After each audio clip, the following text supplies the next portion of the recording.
Hi friends, మనం night భోంచేసి పడుకుంటాం కదా. ఏదైనా అవసరం వచ్చి ఏదో టైంలో నీ మెలకు వస్తుంది కదా, వాష్రూమ్కి గట్రా వెళ్ళాలన్నా కూడా. అలాంటప్పుడు ఒకేసారి గబగబా లేసి వాష్రూమ్ పరిగెట్టకూడదు. ఈ 3 విషయాలు పాటించాలి. ఫస్ట్ది ఏంటంటే, మనకు తెలివి రాగానే ఒక సైడ్కి తిరిగి కొద్దిసేపు ఒక అర నిమిషం ఉండాలి.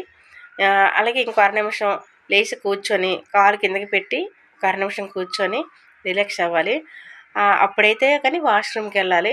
ఎందుకంటే ఆ 2 చేయకుండా టక్కుమని లేచిపోయామనుకోండి, మన మెదడుకి బ్లడ్ సర్క్యులేషన్ అవ్వక టక్కుమని మెదడు పనిచేయడం మానేస్తుంది. అలాగే గుండె ఆగిపోయే పరిస్థితి కూడా వస్తుంది. అందుకని మనం ఎప్పుడు టక్కుమని లేచిపోకూడదు. మనకి మెలకు రాగానే కొద్దిసేపు అలా మంచం మీద ఉండి కొంచెం రిలాక్స్ అయిన తర్వాత వాష్రూమ్కి వెళ్ళాలి. ఒకేసారి ఎప్పుడైనా లేచిపోయామంటే మన గుండెకి బ్రెయిన్కి దెబ్బ.